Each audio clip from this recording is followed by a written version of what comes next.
우리는 누구나 남들 보기에 번듯한 삶을 꿈꿉니다. 반듯한 직업, 화목한 가정, 그리고 존경받는 아내라는 이름표. 평생을 그 이름표에 걸맞게 살기 위해 나의 감정, 나의 욕구, 나의 색깔을 기꺼이 지우고 감추며 살아온 분들이 있습니다. 그것이 미덕이라 배웠고 그것이 아내의 도리이자 행복이라 믿어왔습니다. 오늘 들려드릴 이야기는 존경받는 교수님, 사모님으로 50년을 살아온 올해 72살 최인숙 가명님의 고백입니다. 남들이 보기엔 모든 것을 다 가진 완벽한 삶. 하지만 그녀는 왜 가장 친한 친구의 장례식장에서 나는 평생 아무것도 아니었다는 말을 되뇌며 무너져 내렸던 걸까요? PART 1 그림자 아내로 보낸 50년. 제 남편은 소위 말하는 엘리트였습니다. 명문대를 나와 최연소 교수가 되었고 늘 반듯하고 흐트러짐이 없는 사람이었죠. 저는 그런 남편이 아내가 되었습니다. 그때부터 제 이름은 최인숙이 아니었습니다. 김 교수 사모님이었지요.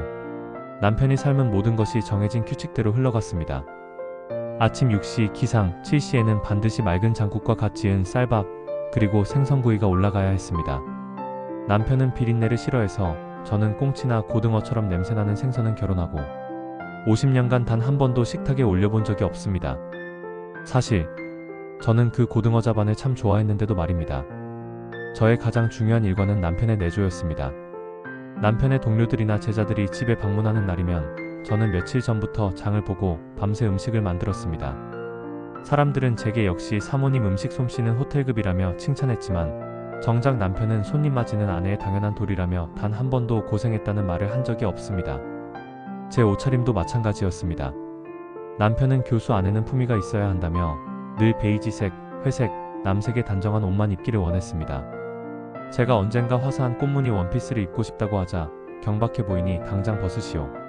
그 한마디에 저는 제 취향을 장롱 깊숙이 처박아 두었습니다. 자식들은 그런 아버지 밑에서 반듯하게 자라 의사, 변호사가 되었습니다. 아이들조차 저를 엄마이기 이전에 아버지의 뜻을 거스르면 안 되는 사람으로 여겼습니다. 저는 그저 이 완벽한 가정이라는 성을 지키는 말 없는 그림자였습니다. 그림자는 의견도 색깔도 향기도 없어야 했습니다. 그렇게 50년이 흘렀습니다. PART 2 장례식장에서의 각성. 지난 가을 제게 유일했던 여고 동창 미자가 췌장암으로 세상을 떠났습니다. 미자는 저와는 정반대의 삶을 살았습니다. 남편과 일찍 사별하고 시장에서 떡볶이 장사를 하며 억척같이 아이들을 키웠지만 언제나 자기 이름으로 씩씩하게 살던 친구였습니다. 장례식장에서 미자의 딸이 제 손을 붙잡고 울면서 어머니의 유품이라며 작은 수첩 하나를 건넸습니다. 먼지 쌓인 그 수첩은 미자의 버킷리스트였습니다. 1. 이태리 가서 피자 먹어보기. 인숙이랑 기차 타고 정동진 가기. 3. 죽기 전에 빨간 립스틱 짙게 바르고 탱고 춤춰보기. 그걸 읽는데 숨이 턱 막혔습니다. 저는 단 한 번도 미자가 탱고를 추고 싶어 했는지조차 몰랐습니다. 교수 사모님이라는 제 체면 때문에 시장에서 떡볶이 장사하는 미자를 만나는 것을 남편이 탐탁지 않아 한다는 핑계로 저는 미자의 마지막 소원이었던 기차 여행조차 다음으로 미뤘습니다. 장례식장을 나오는데 남편이 차에서 기다리다 말고 제게 핀잔을 주더군요. 뭘 그리 꾸물거려? 밥은 먹고 나오는 길이야? 집에 가서 저녁 차릴 생각은 안 하고. 그 순간 제 안에 무언가가 50년 만에 뚝 하고 끊어지는 소리가 났습니다. 나는 누굴 위해 살았나? 미자는 저렇게 죽는 순간까지 나를 꿈꾸다 갔는데 나는 내 이름으로 꿈꿔본 적이 있던가? 고등어 자반 하나 내 맘대로 못 먹고 친구 하나 내 맘대로 못 만나고 저 남자의 그림자로 살다가 나도 저렇게 아무것도 못 해보고 죽겠구나. 그날 밤 저는 난생 처음 남편의 저녁밥을 차리지 않았습니다.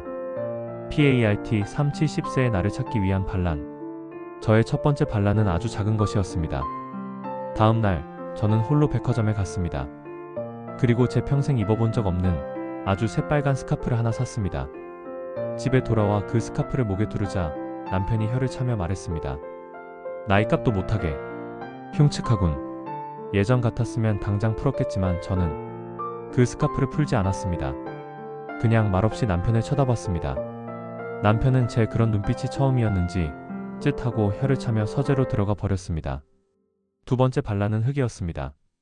저는 젊을 때 도자기를 빚는 것이 꿈이었습니다. 손으로 흙을 만지는 그 감촉이 좋았습니다.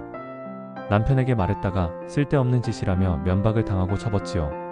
저는 남편 몰래 동네 문화센터의 시니어 도예 교실에 등록했습니다. 일주일에 2번 남편에게는 물리치료 받으러 간다고 거짓말을 했습니다. 50년 만에 만져보는 차가운 흙의 감촉은 뭐라 말할 수 없는 기분이었습니다. 눈물이 났습니다. 이게 나였는데. 제가 만든 첫 번째 그릇은 삐뚤빼뚤하고 볼품없는 밥그릇이었습니다. 하지만 저는 그 그릇이 남편의 서재에 있는 그 어떤 비싼 골동품보다 더 소중했습니다. 그리고 세 번째 반란. 저는 저녁 식탁에 고등어 자반을 구워 올렸습니다. 남편이 인상을 찌푸리며 소리쳤습니다. 이게 무슨 냄새야. 당장 치우지 못해. 저는 제 몫의 밥그릇째가 만든 그 삐뚤빼뚤한 그릇에 밥을 담고 고등어 한 점을 크게 떼어 입에 넣었습니다. 그리고 남편을 보며 말했습니다. 여보, 저는 50년 동안 당신이 좋아하는 맑은 장국을 끓였습니다. 오늘도 끓여놓았으니 당신은 그걸 드세요. 그리고 저는 50년 만에 제가 좋아하는 고등어를 먹겠습니다. 앞으로 우리 식탁에는 당신이 좋아하는 장국과 내가 좋아하는 고등어가 같이 올라올 겁니다. 남편은 충격을 받은 듯 아무 말도 하지 못했습니다. PART 4 결론 및 마무리 지혜. 최인숙님의 이야기는 여기까지입니다. 그녀는 황혼 이혼을 하진 않았습니다. 다만 황혼 초론, 즉 결혼이라는 관계는 유지하되 서로의 삶을 간섭하지 않고 독립적으로 살아가는 인생의 졸업을 선언한 것입니다. 남편분도 처음엔 분노했지만 아내가 더 이상 자신의 그림자가 아님을 깨닫고 아내의 몫으로 끓여진 맑은 장국을 묵묵히 받아들이며 자신만의 방식으로 이 변화를 받아들이고 있다고 합니다.